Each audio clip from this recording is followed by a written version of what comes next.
Copa do Mundo é fábrica de momentos incríveis que ninguém esquece. E por isso hoje a gente vai fazer uma lista de 50 grandes momentos da história das Copas, sendo que quando chegar no top 10, a ordem dos melhores foi escolhida por vocês. E a gente começa com a Copa de 1970. O Brasil de 70 é considerado a melhor seleção brasileira de todos os tempos e um dos melhores times da história. E na final daquela Copa contra a Itália, tava 3-1, quando saiu um gol que resumia aquele time. O atacante Tostão volta pra defesa pra recuperar a bola. Aí 3 jogadores do Brasil passam a bola até que ela chega no Clodoaldo. Sozinho, ele dribla 4 italianos e abre no Rivelino, que com a sua canhota mágica lança o Jairzinho. O Jairzinho acelera, puxa pra dentro na velocidade e solta no Pelé. O Rei dá um passe perfeito no ponto futuro pro capitão Carlos Alberto Torres, que finaliza perfeitamente de primeira. Um gol que envolveu 9 jogadores da seleção brasileira e teve roubada de bola com rotação de posições, teve passe curto, drible, lançamento longo, cadência, velocidade, enfiada de bola e finalização perfeita. Aquele gol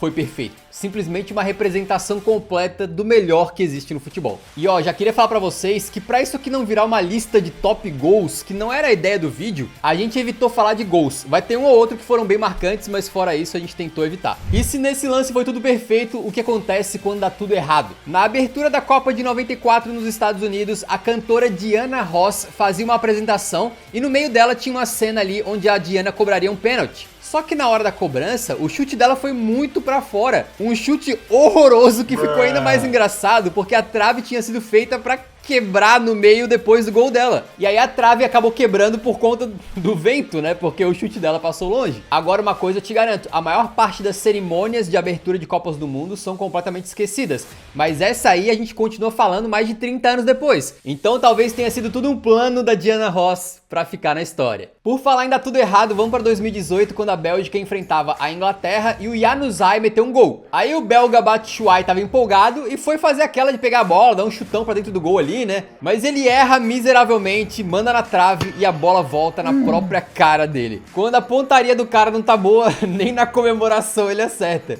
E o pior é que assim, nem pro cara tirar uma onda, dar um sorrisinho pra câmera, não, ele ficou sofrendo ali e tal, como se tivesse, né, sido agredido. Ele foi agredido pelo futebol, né? Esse lance pode parecer esquisito, tá numa lista de 50 melhores momentos, mas ele entra pra representar assim a geração internet, porque o quanto que isso virou meme na época foi sacanagem. Agora a gente vai pra Copa de 2022, quando a Argentina enfrentava a Holanda, o Messi fez o 2-0 de pênalti e na comemoração virou pro banco da Holanda, onde tava o técnico holandês Louis van Gaal, e meteu aquela comemoração assim, botando as mãos atrás das orelhas. O que pode ser interpretado como tipo, fala agora, né? Mas na verdade tem até uma explicação mais profunda. Isso porque o Riquelme, quando era um jogador novinho, teve uma treta imensa com o Van Gaal. E essa comemoração assim, era do Riquelme. Então o Messi foi dar uma provocada histórica ali, tá? E aqui fica meio que 2 momentos marcantes em um, porque nesse mesmo jogo, que acabou sendo épico, a Argentina elimina a Holanda e no túnel pros vestiários, quando o Messi tava dando uma entrevista, passa o centroavante grandalhão da Holanda, o Weghorst, e o Messi, que já foi um cara muito caladinho na dele, simplesmente no meio da entrevista vira pro cara e fala: Mira, bobo, que mira, bobo, anda pra allá, bobo. Ali ele mostrou uma faceta muito diferente desse Messi mais experiente e que a torcida adorou, né? Só pra deixar claro, por enquanto os melhores momentos aqui estão bagunçados, tá? Fora de ordem, só no top 10 que a gente chega ali realmente pra fazer um ranking, fechou? Agora a gente chega pra Copa de 2010 na África do Sul, que teve basicamente 2 vilãs. A bola daquela Copa, conhecida como Jabulani, era uma que variava muito no ar e os goleiros passaram a odiar aquela pelota. Causou polêmica na época, tá? Porque ela mudava de trajetória, não era fácil defender um tiro de fora da área de Jabulani, não. Enquanto isso, nas arquibancadas, a torcida comprava milhares e milhares de vuvuzelas e juntos o estádio inteiro tocava esse instrumento que gerava um som absolutamente horripilante nas transmissões e que até os jogadores reclamaram. A vuvuzela era carismática, mas o ideal para os jogadores era ter um tapa-ouvido assim, né, para proteger os caras do barulho. Agora sim ficou bom. Mas quem te protege de algo muito pior é a patrocinadora desse vídeo, a Kaspersky. Para de gritar! Para de gritar! Exatamente, a Kaspersky chegou aqui no canal para deixar a sua vida mais segura. Com uma compra só você garante VPN, antivírus, detector de chamadas e muito mais. A gente sabe que hoje tá tudo sendo transmitido pela internet, então se você estiver na rua usando um Wi-Fi público, por exemplo, assistindo os jogos ali, pode ativar o modo Kaspersky e assistir tranquilinho, sabendo que os seus dados estão protegidos e que a Kaspersky te protege de links suspeitos e golpes. Algum país mais alternativo virou seu xodó e você quer comprar a camisa deles? Use a Kaspersky para não cair em sites falsos e poder comprar sem preocupação. E só por agora você usa o cupom EUROFUT para ganhar 50% de desconto no plano Kaspersky Premium para pagar apenas R$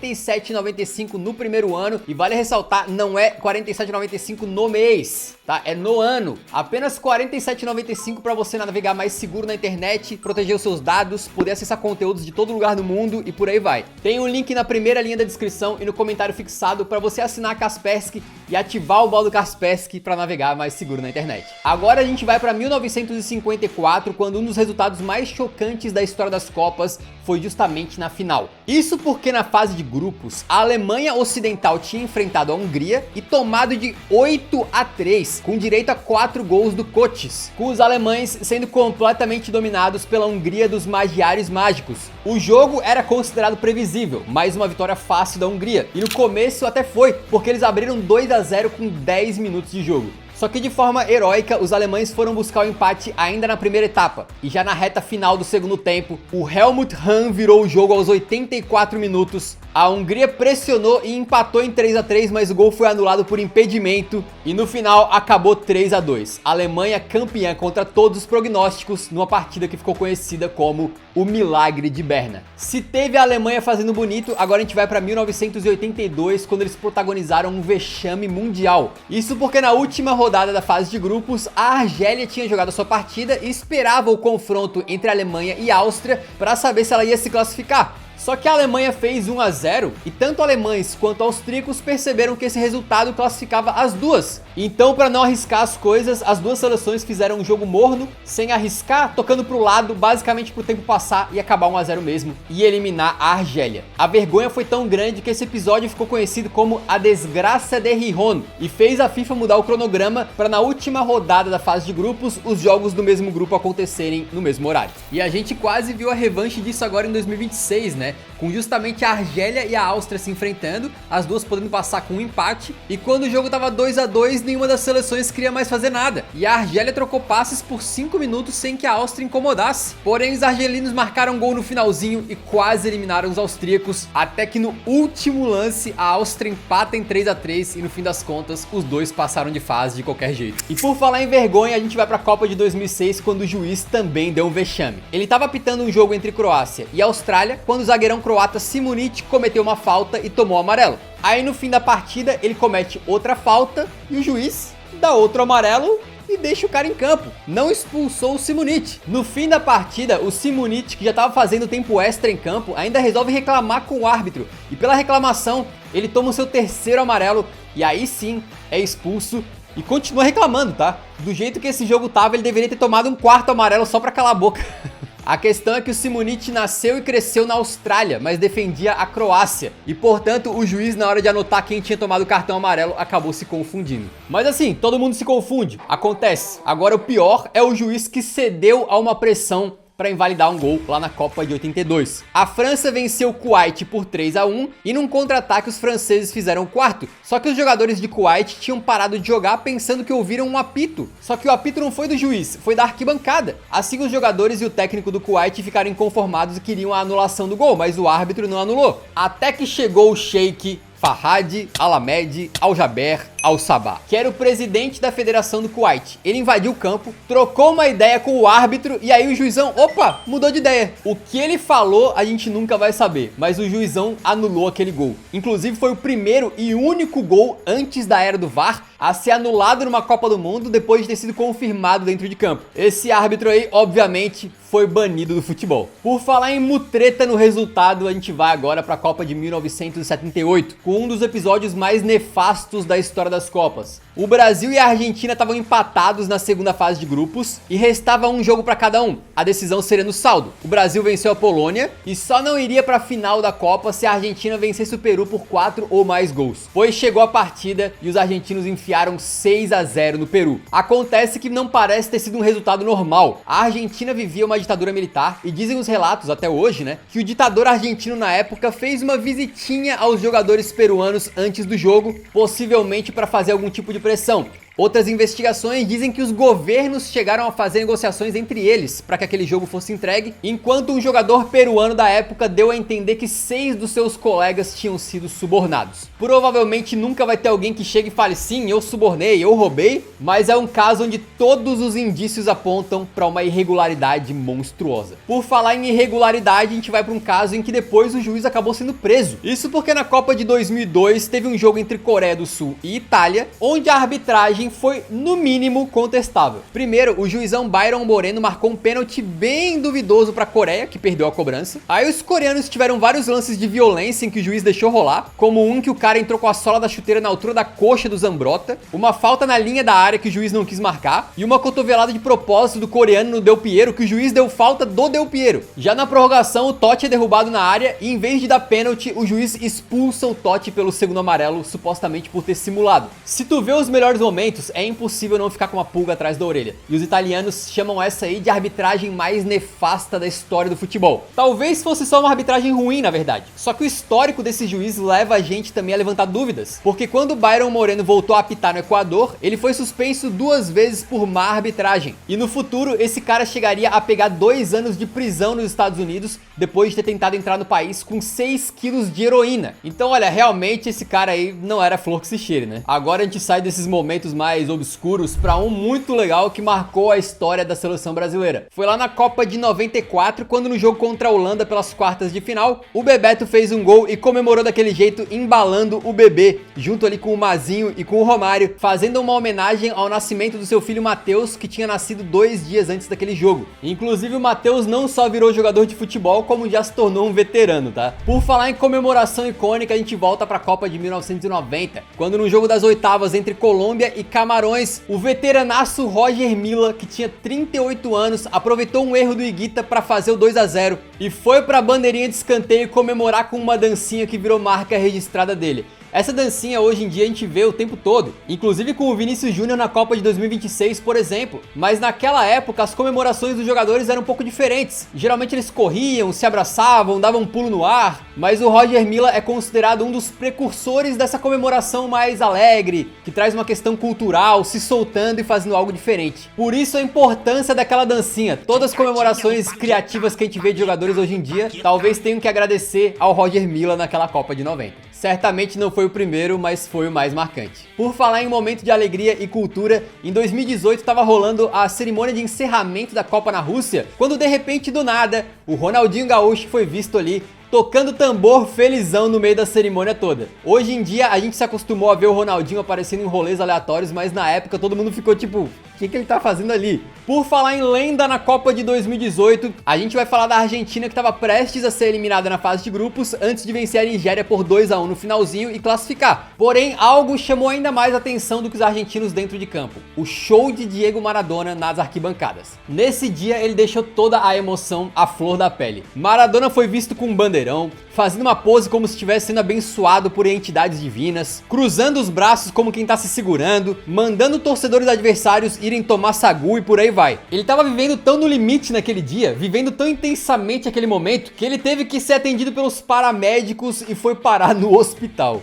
O Maradona certamente é um dos personagens mais icônicos da história das Copas, né? E esse vídeo vai provar isso, mas nem tudo eram flores pra ele, né? Porque outro momento icônico é lá na Copa de 94, quando depois do jogo contra a Nigéria na fase de grupos, o Maradona foi escalado para um exame antidoping. Ele acabou testando positivo, foi suspenso daquela Copa, nunca mais jogou pela seleção argentina, num episódio que foi o começo do fim pra ele, e que ficou muito marcado pelas fotos do Maradona saindo do gramado de mãos dadas com uma enfermeira. Um momento bem diferente, mas que também quase tirou um craque de Copa do Mundo foi em 98. O Ronaldo Fenômeno fazia uma ótima Copa naquele momento. Só que antes da final contra a França, o grande craque do Brasil acabou tendo uma convulsão. Um relato do Edmundo coloca que o Ronaldo estava roxo, bufando, com a língua virada e que não lembrava do caso da convulsão quando acordou. A comissão técnica tiraria o Ronaldo daquela final por conta da convulsão, mas ele mesmo bateu o pé que queria jogar, achou que não era nada demais, mas aquilo ali certamente deu uma abalada na seleção brasileira, que por esse e outros motivos enfrentou a França com o Ronaldo apagado e tomou de 3-0. A única vez que o Brasil perdeu uma final de Copa. Outro craque que jogou fora das condições ideais foi o Beckenbauer lá na Copa de 70. Na semifinal contra a Itália, o Beckenbauer deslocou o ombro e a Alemanha Ocidental não tinha mais alterações disponíveis. Para não deixar o seu time com um a menos, o Beckenbauer aceitou jogar dessa maneira, usando uma espécie de tipóia com o seu braço bem preso ao corpo para que o ombro não se deslocasse. Aquela partida acabou 1-1 no tempo normal, mas a gente teve 5 gols na prorrogação, a Itália venceu por 4-3 e além da marcante imagem do Beckenbauer de tipóia, esse jogo ficou apelidado de Jogo do Século. Por falar em zagueiro com o ombro machucado, a gente vai para a Copa de 2014,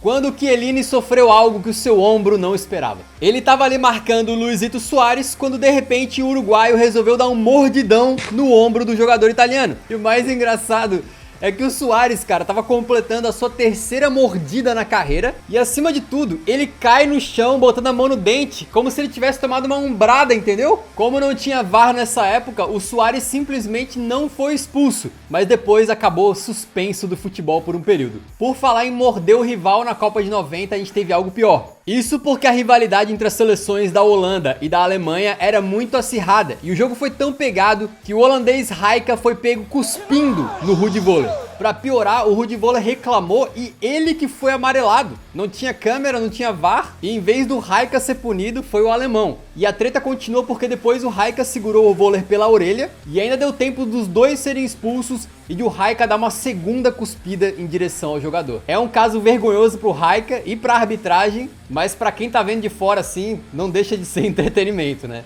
Agora a gente vai pra Copa de 90, onde ninguém cuspiu no Paul Gascoigne, mas ele chorou. Isso porque na semifinal da Copa de 90, o Gascoigne, que era estrela da Inglaterra, tomou um amarelo que parecia comum, mas foi impactante, porque ele já tinha tomado outro nas oitavas, e na época isso deixaria ele suspenso pra final caso a Inglaterra avançasse. Vendo seu sonho de jogar uma decisão de Copa indo por água abaixo, o Gascoigne simplesmente desabou a chorar no meio do campo. O choro, inclusive, não foi mal interpretado na Inglaterra, tá? Muito pelo contrário, fez o povo abraçar o Paul Gascoigne e aumentar ainda a gasamania, mas no final ele não jogaria a decisão de qualquer maneira, porque a Inglaterra perdeu e o Gascoigne acabou chorando um pouco mais. Por falar em Inglaterra, a gente vai para a Copa de 1950 para contar de uma das maiores zebras da história dos mundiais. Isso porque a Inglaterra, como a gente sabe, foi pioneira no futebol, né? Um berço do esporte da forma como a gente conhece hoje. E eles chegavam para aquela Copa como favoritaços, pelo menos no grupo deles, onde também tinha os Estados Unidos. Só que os Estados Unidos, se hoje em dia já são considerados aí uma seleção de um patamar abaixo, né, em relação às principais,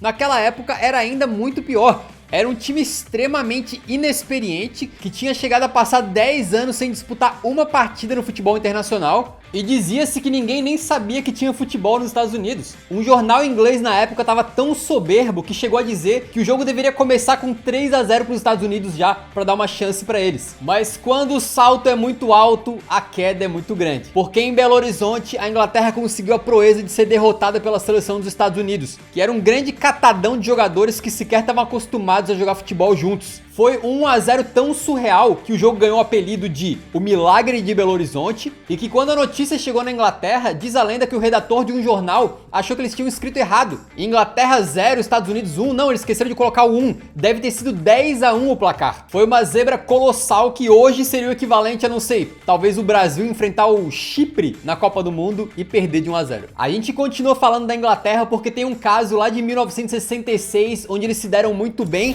mas o karma cobrou seu preço quase 50 anos depois. Naquela Copa de 66, a Inglaterra enfrentava a Alemanha Ocidental na final, e depois de um 2-2 no tempo normal, o jogo estava na prorrogação quando George Hurst recebeu a bola cruzada na área e mandou um tiro que bateu no travessão, a bola quicou no chão e saiu, e o juizão deu gol. Só que olhando pelas câmeras da época, é muito difícil não pensar que aquela bola na verdade estava ainda em cima da linha, e foi por isso que esse gol do George Hurst foi apelidado por décadas de gol fantasma. Porém, quase 50 anos depois, na Copa de 2010, a Inglaterra pagaria o preço, porque eles enfrentavam a Alemanha quando o Lampard chutou e marcou esse gol que passou muito da linha, tá? Mas o bandeirinha não viu e na época não tinha tecnologia da linha do gol, não tinha VAR e o gol não valeu. Seria o gol de empate em 2-2, mas o jogo ficou 2-1 então, e depois ainda a Alemanha ampliou e venceu por 4-1 nas oitavas. A Inglaterra aprendeu que aqui se faz, aqui se paga.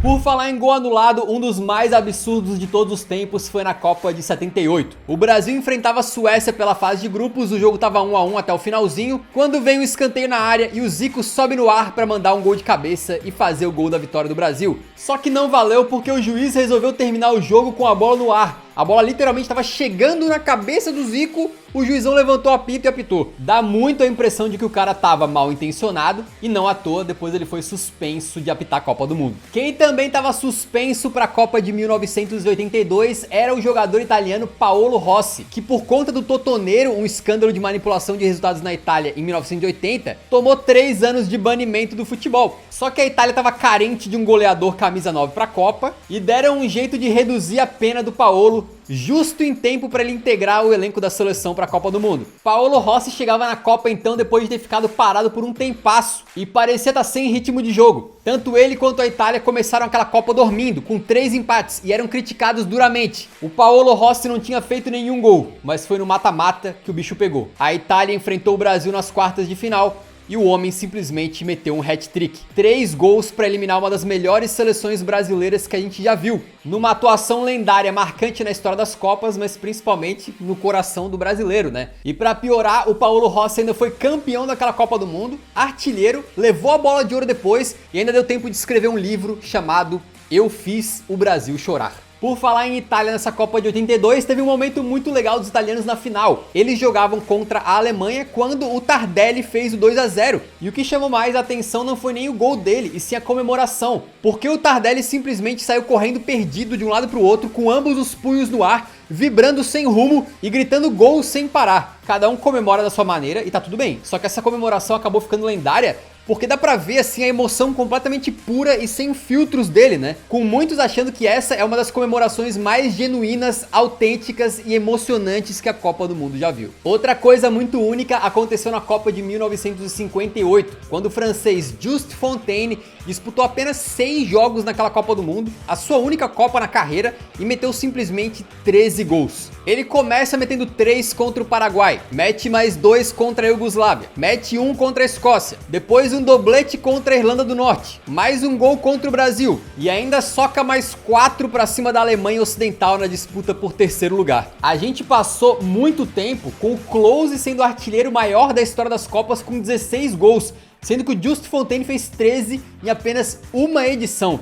E por falar nesse recorde do Klose, um momento icônico das Copas acabou de acontecer. Isso porque antes de 2022 parecia que o Messi estava a anos-luz de distância de chegar nesse recorde. Mas ele começou a Copa de 2026 marcando um hat-trick e igualando o Klose, e na segunda partida perdeu um pênalti que faria ele quebrar o recorde. Mas depois marcou o gol mais Messi possível para se isolar como o maior artilheiro da história das Copas. E ele não só quebrou o recorde, mas estraçalhou o recorde do Klose, com o Messi fazendo mais uma Copa lendária. Por falar em recorde de gols, em 1994 a gente teve um recorde que se mantém até hoje. Numa Copa do Mundo que viu Pelé, Maradona, Garrincha, agora Messi, Mbappé, Haaland, o recorde de mais gols em apenas um jogo da Copa pertence ao russo Oleg Salenko, que numa vitória da sua seleção por 6-1 para cima de Camarões, meteu 5 gols no mesmo jogo. Se a Copa de 94 ficou marcada por um recorde, também ficou marcada por uma tragédia. Isso porque quando o colombiano Andrés Escobar da Colômbia faz um gol contra, que acaba ajudando a sua seleção a ser eliminada da Copa, ele volta para o seu país e é brutalmente assassinado a tiros. Ele tinha apenas 27 anos e foi punido de forma cruel por algo que pode acontecer com os melhores jogadores, né? É realmente um dos episódios mais lamentáveis que a gente tem aí no futebol e uma representação bem clara do pior que esse esporte consegue invocar nas pessoas. Por falar em futebol e momentos terríveis, outro caso foi marcante na Copa de 74. O Brasil jogava contra Zaire quando o Rivelino foi cobrar uma falta e um jogador do Zaire simplesmente saiu correndo da barreira e deu uma bica na bola. Na época, muitos interpretaram que os jogadores do Zaire eram ingênuos e não sabiam jogar direito, o que é até meio preconceituoso se for parar pra pensar, né? Mas depois a gente ficou sabendo que o ditador do Zaire na época, o Mobutu Sese Seko, tinha ficado indignado que os caras tinham sido atropelados pela Iugoslávia no jogo anterior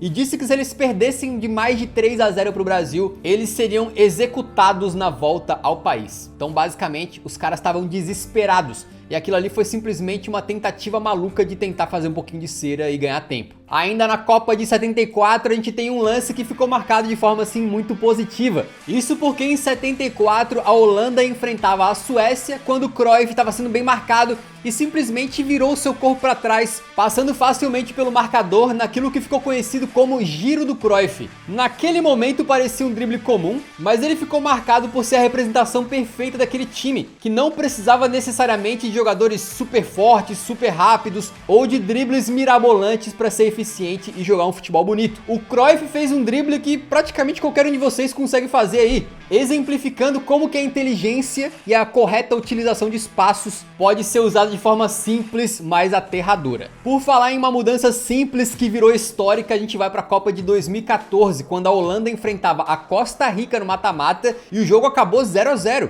Quando chega no último minuto da prorrogação, o técnico holandês Louis van Gaal tira de campo o goleiro titular Silesen e coloca o reserva Tim Krul. A Holanda estava sendo esmagada sob uma pressão imensa, porque eles eram favoritaços e estavam prestes a ser eliminados para Costa Rica. Mas a coragem do Van Gaal deu certo, porque o Tim Krul entrou, fez 2 defesas de penais e colocou a Holanda na semifinal. O que poderia parecer ali uma coisa de técnico pardal que inventou e fez besteira, se tivesse dado errado, acabou dando certo e ficou marcado como um dos momentos mais geniais de um treinador na história das Copas. E agora em 2026, a Austrália tentou fazer a mesma coisa e deu errado. Por falar em Holanda, em 2010 a gente tem uma das entradas mais violentas que a Copa do Mundo já viu. Foi na final da Copa entre Holanda e Espanha, quando numa disputa com o Xabi Alonso, o volante holandês Nigel de Jong perdeu completamente a noção da jogada e ergueu a perna numa altura absurda, cravando as travas da chuteira no peito do jogador espanhol. Ele leu a jogada completamente errado, e o pior de tudo é que ele levanta os braços como quem diz: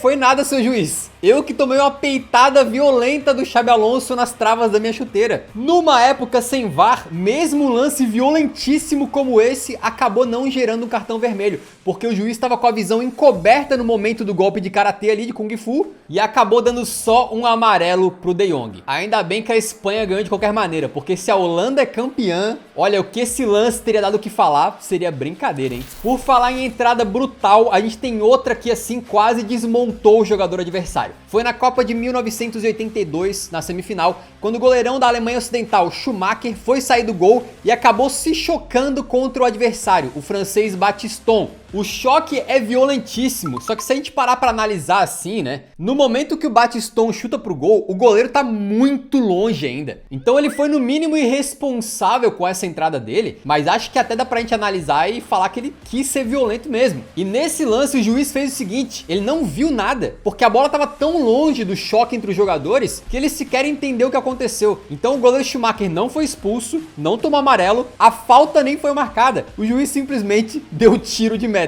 O resultado é que o Battiston perdeu 2 dentes, quebrou 3 costelas, sofreu uma concussão e diz a lenda que passou a vida inteira com dor na coluna. Pra piorar, o Schumacher ficou em campo e quando o jogo foi pros pênaltis, ele pegou 2, tá? E virou herói da Alemanha. Falando em violência, a gente vai para a Copa de 2006, num jogo que ficou conhecido como a Batalha de Nuremberg. Portugal enfrentava a Holanda num jogo repleto de craques dentro de campo, né? Tinha o Cristiano, o Deco, o Sneijder, o Van Persie, entre outros. E a partida já começa violentíssima, com o Van Bommel tomando um amarelo por uma falta em cima do Ronaldo com 2 minutos de jogo. Depois o Boulahrouz vai com a sola da chuteira no Chris, toma só amarelo e o Cristiano tem que ser substituído, tá? O jogo teve entradas duríssimas, teve cotovelada, treta na beira do campo, cabeçada que o juiz não viu, E ainda as expulsões do Costinha, do Bula Rus, do Deco e do Van Bronckhorst. No total foram 16 cartões mostrados na partida, sendo que 4 foram vermelhos, batendo na época o recorde de mais cartões em um jogo organizado pela FIFA. Por falar na Batalha de Nuremberg, a gente vai agora para a Batalha de Santiago, quando em 1962 o Chile enfrentava a Itália na capital do país, e jornais italianos tinham provocado o Chile dizendo que era uma terra sem lei, um lugar pobre, que a libidinagem rolava solta e por aí vai. Isso aqueceu aquele jogo, e com 8 minutos o italiano Ferrini foi mandado pra rua, não quis sair e teve que sair carregado pela polícia. Depois o italiano Davi chutou o chileno Sanches no chão, e o Sanches revidou dando um cruzado no meio da fuça do cara. Depois o Davi se vingou dando uma voadeira no pescoço do Sanches e sendo expulso. Aí 2 jogadores caíram no chão e começaram a se pegar na porrada ali mesmo. O italiano Maschio tomou um cruzado no meio da fuça também, entre outros momentos de violência total. Essa é considerada a partida mais violenta da história das Copas, e curiosamente o árbitro desse jogo, o Ken Aston, foi quem depois inventou os cartões amarelo e vermelho. Por falar em violência, também na Copa de 62, o Garrincha foi expulso na semifinal do torneio, depois de dar uma revidada de leve no chileno Eladio Rojas, que tinha botado o Garrincha como alvo naquela partida e tava batendo no cara também sem parar. Só que num dos momentos mais marcantes da história das Copas, o Garrincha, que era pra estar suspenso pra final,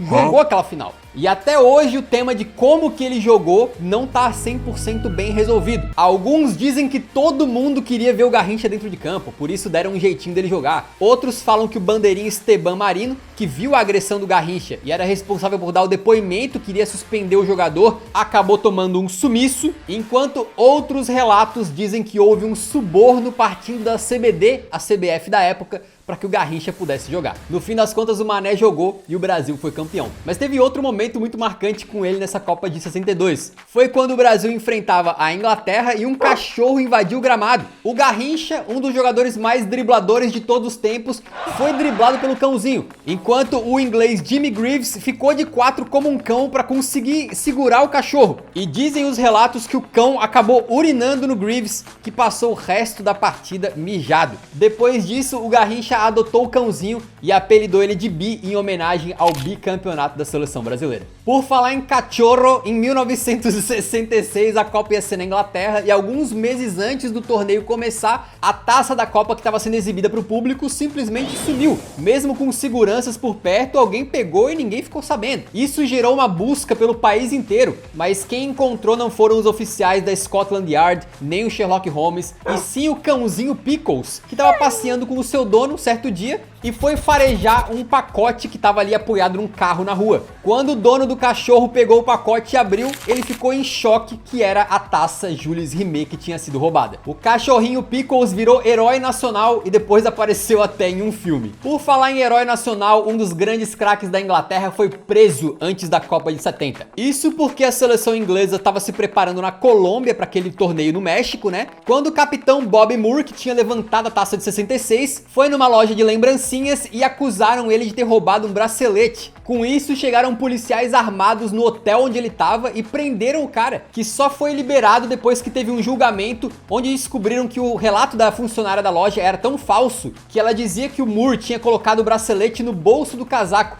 sendo que o casaco dele não tinha bolso. No final das contas, descobriu-se que era apenas um golpe para tentar extorquir o pessoal da Inglaterra. Quem não precisou de golpe para brilhar foi a pequena seleção de Cabo Verde, que chegou para a Copa de 2026 com todo mundo achando que os caras iam apanhar na fase de grupos, mas eles fizeram bonito e foram até o mata-mata, dando um trabalho absurdo para a Argentina de Messi, que ganhou só na prorrogação. Meio mundo tava torcendo para Cabo Verde, que contou com o goleiro Vozinha fazendo uma partida milagrosa na estreia contra a Espanha e saindo de um desconhecido para ser o goleiro mais seguido do mundo. A gente não sabe o quanto que esse caso vai ser lembrado no futuro, mas como acabou de acontecer e empolgou todo mundo, achei que faria sentido entrar aqui nos 50 desse vídeo. Por falar em goleiro fazendo história, o Brasil pegou a Inglaterra na Copa de 70 e o jogo ficou marcado por uma bola na área que gera uma cabeçada incrível do Pelé. Como manda o manual para uma defesa melhor ainda do Gordon Banks, o goleiro inglês, naquilo que ficou conhecida como a defesa do século. O Pelé chegou a declarar que já estava praticamente comemorando o gol, porque ele sabia o quão bem ele tinha pegado na bola, mas que o Gordon Banks apareceu como um fantasma azul para salvar aquilo ali de maneira inacreditável. Como eu falei anteriormente para vocês, até o momento esse vídeo não tem ordem, tá? Eu coloquei os 41 casos até aqui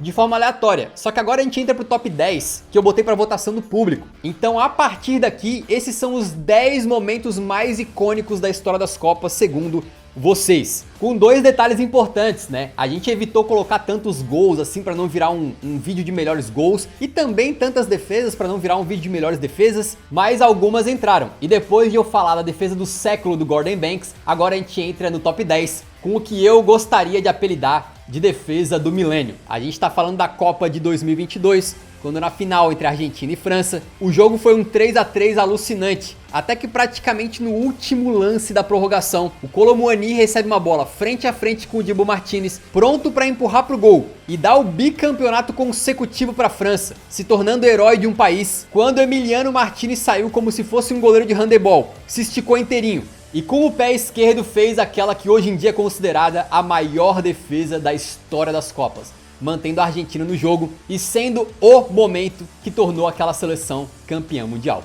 Por falar em defesa brutal, o nono caso da lista aqui que vocês colocaram também é uma defesa. Nas quartas de final da Copa de 2010, o Uruguai jogava contra a Gana e o jogo tava 1-1 até o finalzinho da prorrogação, quando o Adiá cabeceou pro gol e com o goleiro batido apareceu um segundo goleiro do Uruguai, Luizito Soares, que meteu as duas mãos na bola, espalmou e acabou sendo, obviamente, expulso de campo. Naquele momento, o Luizito saiu e estava chorando copiosamente à beira do gramado, enquanto o Asamoah Gyan de Gana se preparava para bater o pênalti e colocar uma seleção africana nas semifinais de uma Copa pela primeira vez na história. Só que o homem mandou no travessão, o jogo foi para as cobranças de pênalti, Louco Abreu bateu a última de cavadinha, Soares comemorou como um maluco, e o crime dele de defender uma bola sem poder acabou compensando muito porque o Uruguai foi para as semifinais. O Soares até hoje é considerado um diabo lá em Gana. Agora a gente vai pro oitavo item da lista e assim, vocês perceberam que não tem como fazer essa lista aqui sem ser viesada. Ela teve lotada de momentos envolvendo a seleção brasileira, que se fosse de repente um canal francês fazendo, não colocaria. Mas pra gente aqui marcou muito. Mas pra mostrar que a gente também consegue ser imparcial,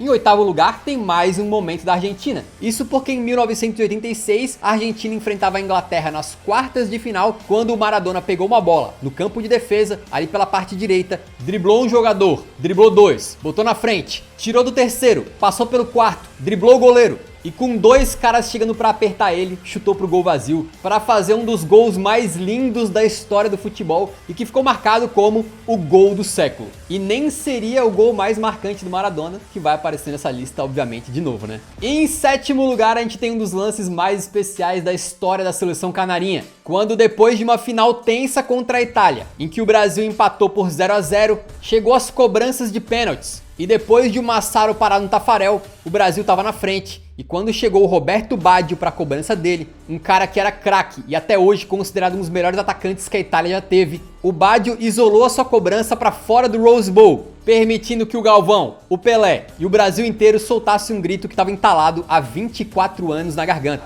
É tetra! É tetra!